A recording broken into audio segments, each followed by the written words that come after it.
300년 왕조가 단 며칠 만에 붕괴했습니다. 굶주린 시위대와 총을 거부한 군대가 로마노프 제국을 끝장냈습니다. 유럽 최강국이었던 러시아 제국은 왜 빵 시위 앞에서 그토록 빠르게 무너져야 했을까요? 바이킹 족장이 세운 작은 공국이 몽골의 지배를 이겨내고 세계 최대 제국이 되기까지의 1000년 역사를 추적합니다. 표트르 대제의 강력한 개혁과 유럽 최강의 영광 뒤에 숨겨진 제국의 치명적 약점은 무엇이었을까요? 오늘은 최초의 공산주의 국가 탄생으로 이어진 1917년 혁명의 극적인 전야를 파헤칩니다. 수천 년 전, 현재 러시아와 우크라이나로 알려진 땅에는 유목 민족들이 살고 있었습니다. 남부의 광활한 초원지대 스텝에서 그들은 죽은 추장을 쿠르간이라는 흙무덤 아래 안치했죠. 고대 그리스 역사가 헤로도토스는 이들을 스키티아인이라 불렀습니다. 이후 이 땅은 로마 제국을 무너뜨린 유목 민족들이 유린했고 그 뒤를 이어 슬라브인들이 정착하게 됩니다. 9세기경 스칸디나비아의 바이킹인 바랑인들이 러시아의 긴 강을 따라 내려와 토착 슬라브인들과 교역하거나 약탈했어요. 전설에 따르면 동슬라브인들은 바랑인 족장 류릭에게 자신들의 지도자가 되어달라고 간청했다고 합니다. 류릭은 이를 받아들이고 노브고로드의 수도를 건설했죠. 그의 후손들인 류릭 왕조는 700년간 러시아를 지배하게 됩니다. 류릭의 후계자 올레그는 키예프를 점령하고 새로운 국가 키예프 루시의 수도로 삼았습니다. 100년 후 블라디미르 대공은 비잔틴 제국의 동방 정교회를 국교로 삼아 남쪽과의 관계를 긴밀히 했어요. 그는 지금도 우크라이나와 러시아에서 기독교를 도입한 인물로 숭배받고 있습니다. 야로슬라브 현공은 동슬라브인들의 관습법을 성문화하고 새로운 영토를 정복했습니다. 그의 시대는 키예프 대공국의 황금기였죠. 유럽의 강대국들과 어깨를 나란히 할 만큼 성장한 거예요. 그러나 그의 죽음 이후 자식들이 서로 싸우면서 키예프 루시는 내전에 휩싸여 수많은 공국으로 갈라지게 됩니다. 그때 동쪽에서 새로운 위협이 다가오고 있었습니다. 징기스칸 치하의 몽골군은 아시아 전역을 침략한 뒤 카프카스 산맥을 넘어 키예프 공국을 공격했어요. 칼카강 전투에서 러시아 공들을 격파했지만 몽골군은 일단 후퇴했습니다. 그러나 14년 후 바투칸이 이끄는 대군이 돌아왔죠. 저항한 도시들은 파괴되고 사람들은 학살당했습니다. 노브고로드 공국은 몽골의 종주권을 인정해 화를 면했어요. 노브고로드 공 알렉산드르 넵스키는 튜튼 기사단을 얼어붙은 호수에서 격파해 노브고로드를 다시 한번 구했습니다. 그는 러시아의 위대한 영웅 중 한 명으로 남아있죠. 몽골군은 슬라브인의 땅에서 군림하게 됩니다. 그들의 새 제국 킵차크 칸국은 수도 사라이에서 칸이 지배했어요. 루시의 공들은 칸의 제후가 되어 공물을 바치고 군대를 지원해야 했습니다. 거부하면 지독한 보복 습격을 당했죠. 루시 사람들은 이 폭군들을 타타르인이라 부르며 그들의 지배를 타타르의 멍에라고 했습니다. 알렉산드르 넵스키의 아들 다니엘은 모스크바 대공국을 설립하고 급격히 성장시켰어요. 한편 강성해진 리투아니아 대공국은 타타르인들을 푸른강 전투에서 격파하고 키예프를 점령했습니다. 18년 후 모스크바 대공 드미트리 돈스코이도 돈 강변의 쿨리코보 대회전에서 타타르를 물리쳤죠. 수년간의 내전으로 킵차크 칸국은 분열하기 시작했습니다. 1453년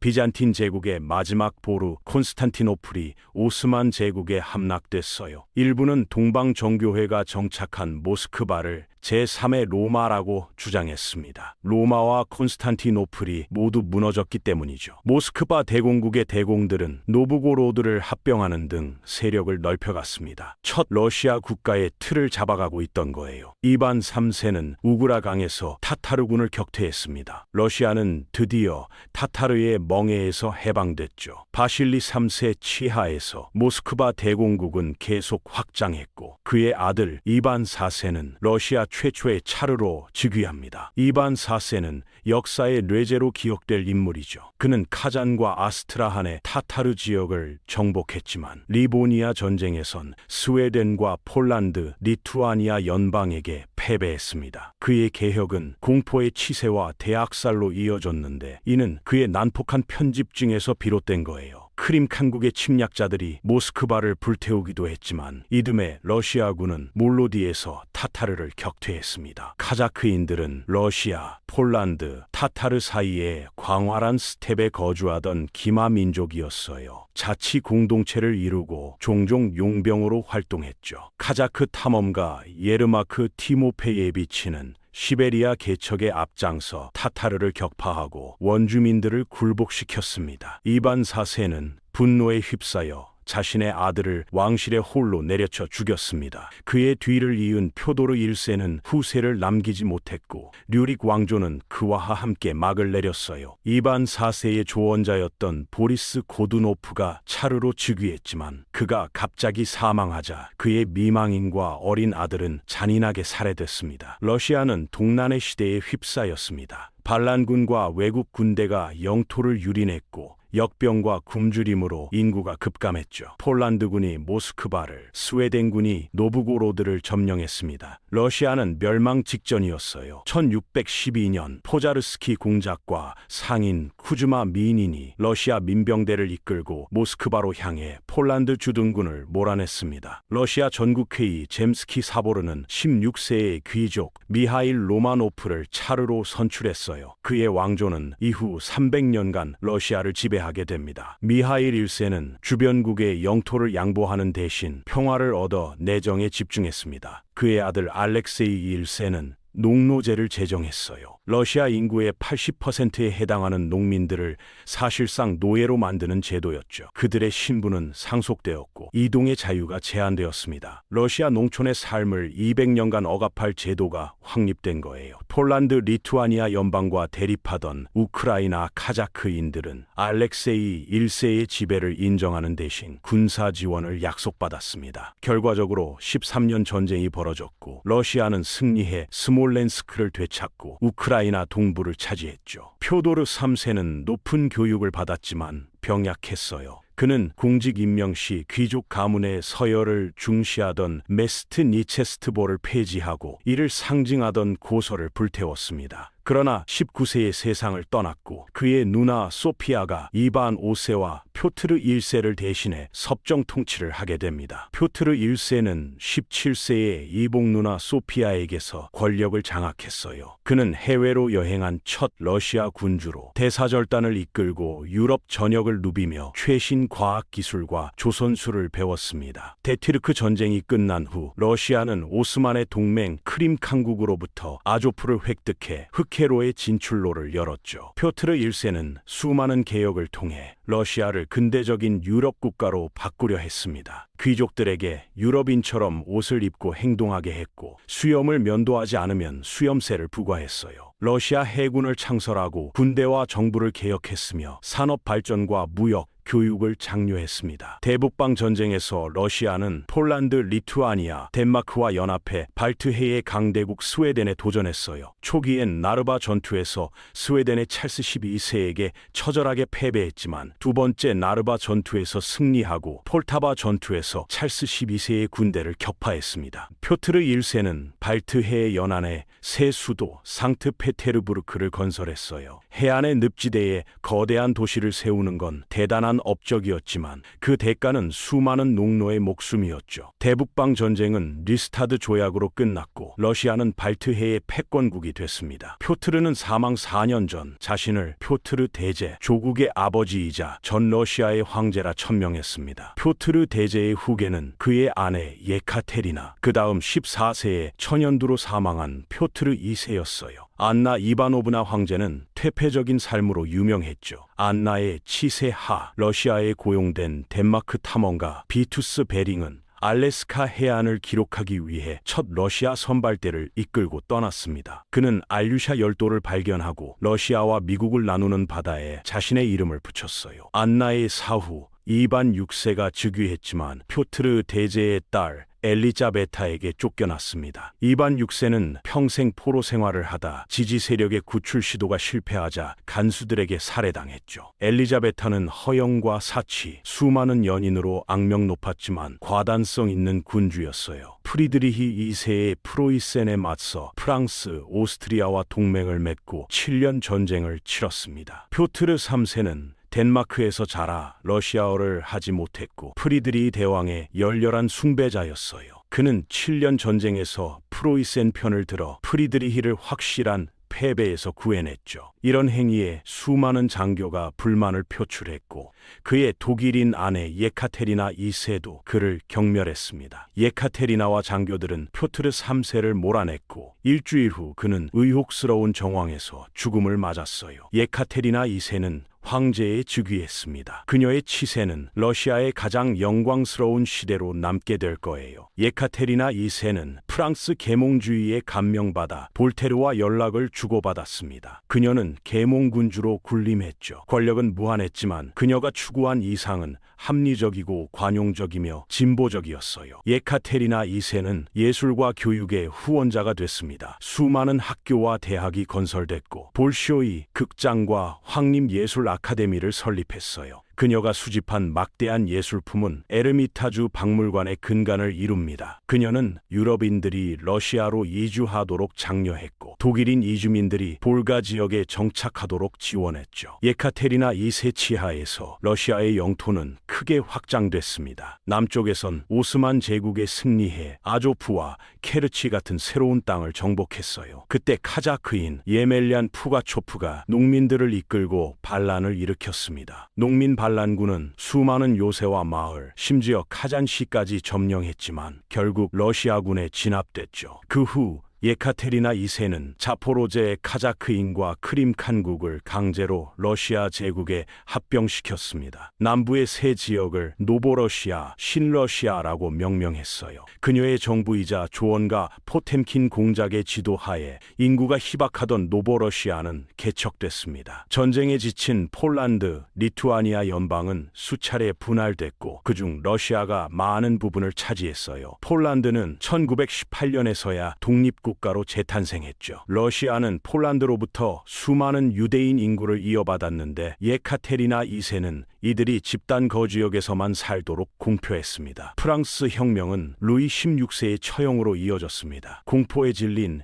예카테리나 2세는 젊은 시절에 진보적 이상에서 등을 돌렸어요. 3년 후 그녀의 사망과 함께 러시아 제국의 황금기도 끝났습니다. 후계자인 아들 파벨 1세는 군사규율에 집착하며 어머니의 모든 업적을 뒤엎으려 했죠. 러시아는 프랑스 혁명을 저지하기 위해 유럽 열강 동맹에 참여했습니다. 수보로프 사령관은 북이탈리아에서 수차례 승리했지만 전쟁 자체는 실패였어요. 파벨 1세의 개혁은 러시아 군대와 귀족을 소외시켰고 그는 결국 궁전에 쳐들어온 귀족 반란 세력에 살해당했습니다. 즉위한 그의 아들 알렉산드르 1세는 할머니 예카테리나 2세의 비전을 공유했어요. 더욱 근대적인 러시아 제국을 꿈꿨죠. 그의 조언자 미하일 스페란스키는 행정과 재무를 개혁했지만 알렉산드르 1세는 스페란스키의 진보적인 헌법을 지지하지 않았습니다. 그의 치세는 대프랑스 전쟁에 큰 영향을 받았어요. 프랑스의 새 황제 나폴레옹은 아우스터리츠, 아일라우, 프리틀란드에서 러시아와 동맹국들에게 수차례 패배를 안겼습니다. 그러나 1807년 틸지트에서 두 젊은 황제는 화해 조약을 체결했죠. 러시아는 스웨덴을 공격해 핀란드를 병합하고 자치 대공국으로 만들었습니다. 1812년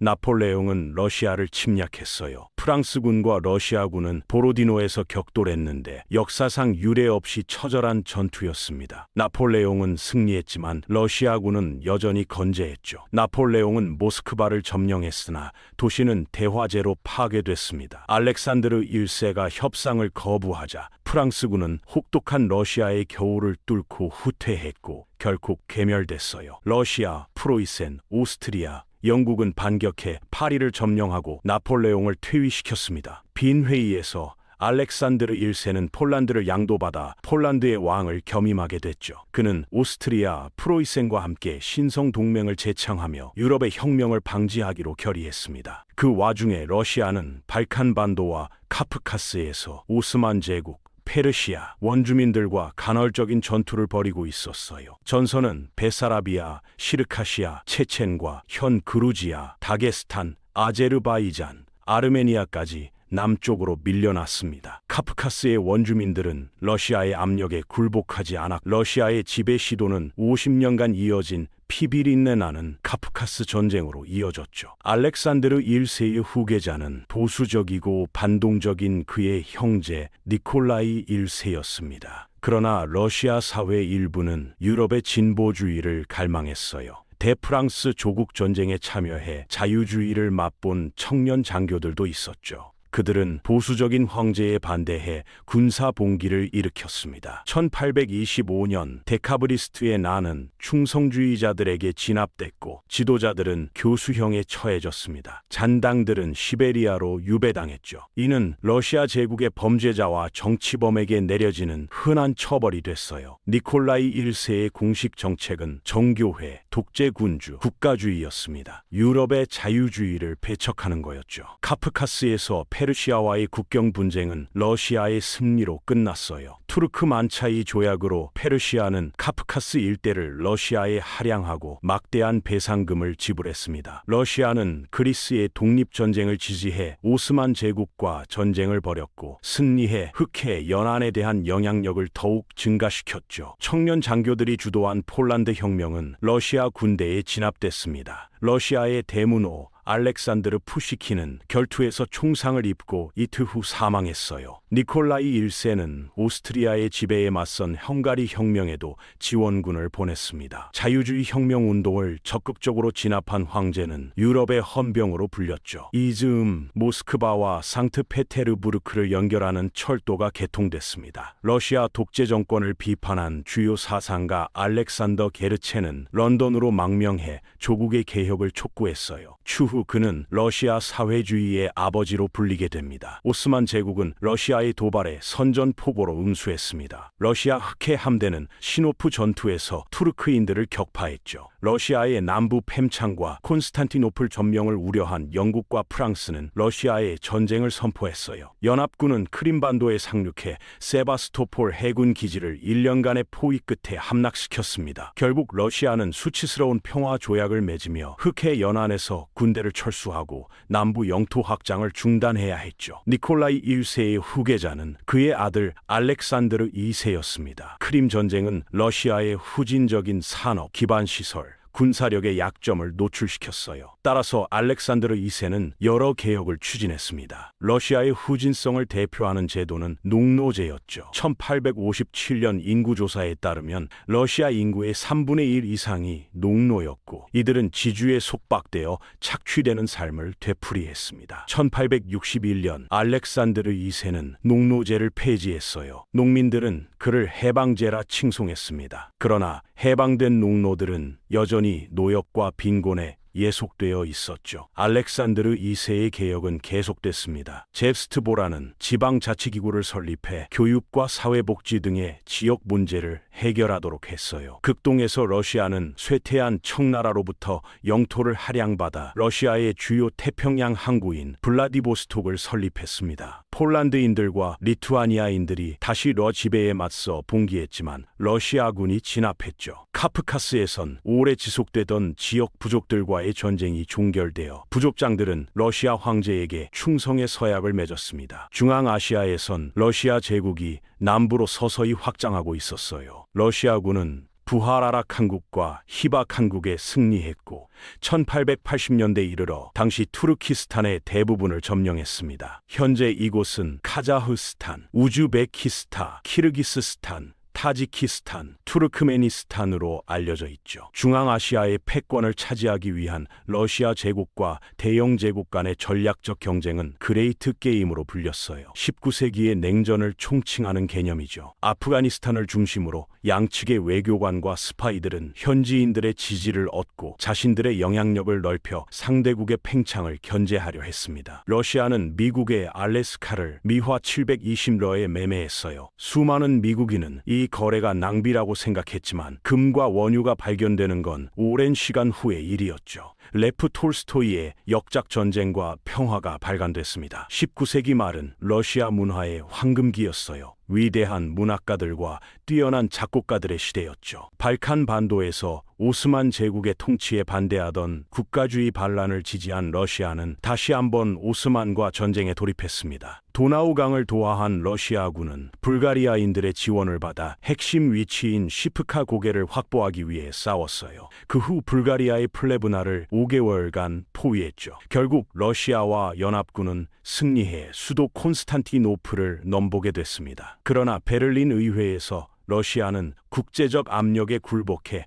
할양받은 영토 일부를 반환했고 루마니아, 세르비아, 몬테네그로, 불가리아 공국은 독립국으로 인정받았어요. 그 와중에 러시아 내부에선 알렉산드르 2세의 제한적인 개혁에 극단주의자들이 좌절하고 있었습니다. 그를 암살하려던 시도가 수차례 발생했죠. 황제가 의회 제도를 마련하기 위해 궁으로 향하던 도중 그는 결국 상트페테르부르크에서 암살됐습니다. 인민의 의지당 일원에게 폭탄을 맞아 사망한 거예요. 이런 폭력적인 행위는 탄압의 시대로 이어지게 됐습니다. 알렉산드르 2세를 이은 그의 아들 알렉산드르 3세는 아버지의 개혁이 위험한 세력을 키우고 결국 그를 죽음으로 이끌었다고 믿었어요. 그는 즉위 후 커다란 슬픔 속 하나님의 음성이 전제군 주제의 정당성과 강력함을 믿고 통치하라 명령했다며 전제군 주제를 강화할 것을 공표했습니다. 차르는 정치경찰 오흐란카로 하여금 러시아 제국의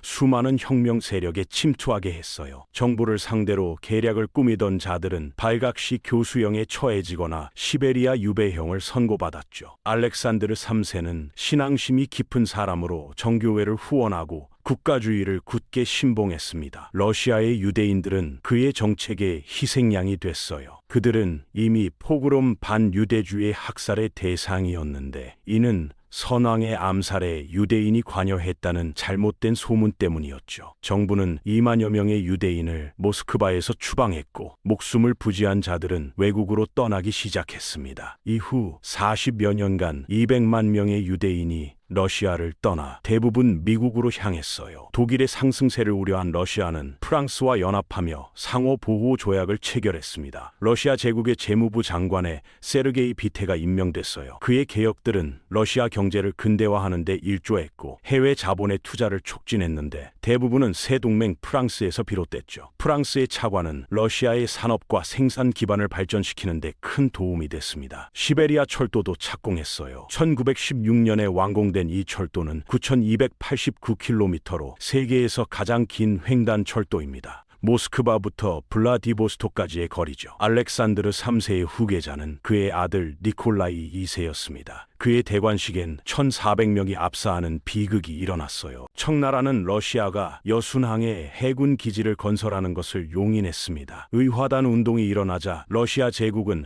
여순항을 반란군으로부터 수호한다는 명목으로 만주의 군사를 배치했어요. 이 선택으로 러시아는 만주와 한국의 야욕을 드러내던 일본과 반목하게 됐죠. 일본군은 여순항을 급습했고 러시아군을 봉천 전투에서 격파했습니다. 러시아의 흑해 함대는 지구 반바퀴를 돌아 태평양으로 향했지만 쓰시마 해전에서 몰살당했어요. 러시아는 시어도어 루스벨트 미 대통령이 주선한 수치스러운 평화 조약을 맺을 수밖에 없었습니다. 반면 차르에겐 또 다른 위협이 가까워 있었어요. 상트페테르부르크 철강 산업 노동자들의 파업이 격화되어 대형 집회로 이어졌습니다. 수천 명의 시위자가 노동자의 권리와 정치적 자유를 청원하기 위해 황제가 거주하던 겨울 궁전으로 행진했죠. 그러나 황제의 근위대는 대중들에게 발포해 100명 이상의 사상자를 기록했습니다. 피해 일요일 사건은 전국적으로 사회적 불만과 더 많은 파업을 초래했어요. 포템키노의 해군들은 반란의 장교들을 사살하고 전함의 통제권을 손에 쥐었죠. 위기를 벗어나기 위해 니콜라이 2세는 마지못해 10월 선언을 발표했는데 이는 세르게이 비테의 감독하에 작성된 것입니다. 입헌 군주정,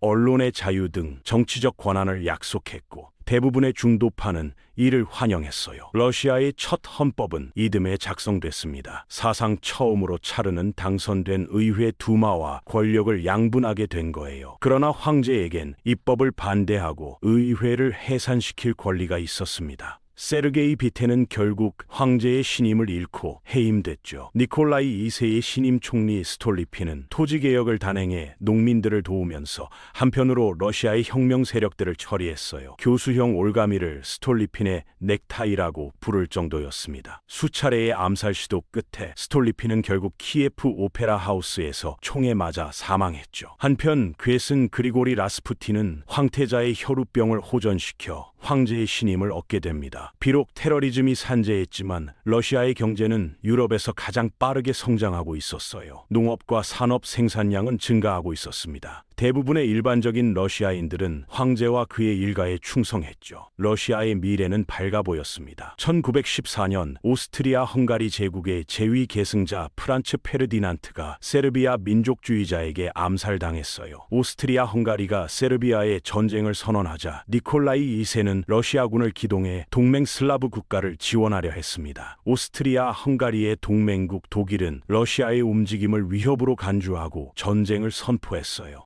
유럽 내 군사적 네트워크가 발동되어 열강들은 모두 전쟁에 참전했습니다. 1차 세계대전이 시작된 거예요. 러시아는 열렬한 애국심에 사로잡혔습니다. 수도 상트페테르부르크는 독일식 명칭을 탈피해 페트로그라드로 개명됐어요. 동프로이센 국경으로 진격한 러시아군은 탄넨베르크와 마수리아호에서 참패했습니다. 오스트리아 헝가리를 상대로 성과를 거뒀지만 그 또한 큰 희생을 치러야 했죠. 1915년 러시아군은 피해로 인해 후퇴해야 했어요. 1916년 오스트리아 헝가리를 몰아붙인 브루실로프 공세에서 러시아와 협상국들은 승리를 맛볼 수 있었습니다. 그러나 러시아군의 피해도 막심해 더 이상 큰 규모의 작전을 수행할 수 없었죠. 그 와중에 페트로그라드에선 황제 일가에게 영향을 끼치던 라스푸틴이 귀족들에게 살해됐는데 영국 요원들의 개입이 있었다는 의혹도 제기됩니다. 1차 세계대전은 러시아 제국의 크나큰 부담으로 다가왔습니다. 전선에서 피해는 막심했고 도심에선 경제관리의 실패로 인해 가격이 폭등하고 식품은 부족했어요. 좌절에 빠진 페트로그라드의 노동자들은 파업과 시위를 이끌었습니다. 모인 대중들을 해산시키기 위해 동원된 군대는 오히려 시위대에 가담하기도 했죠.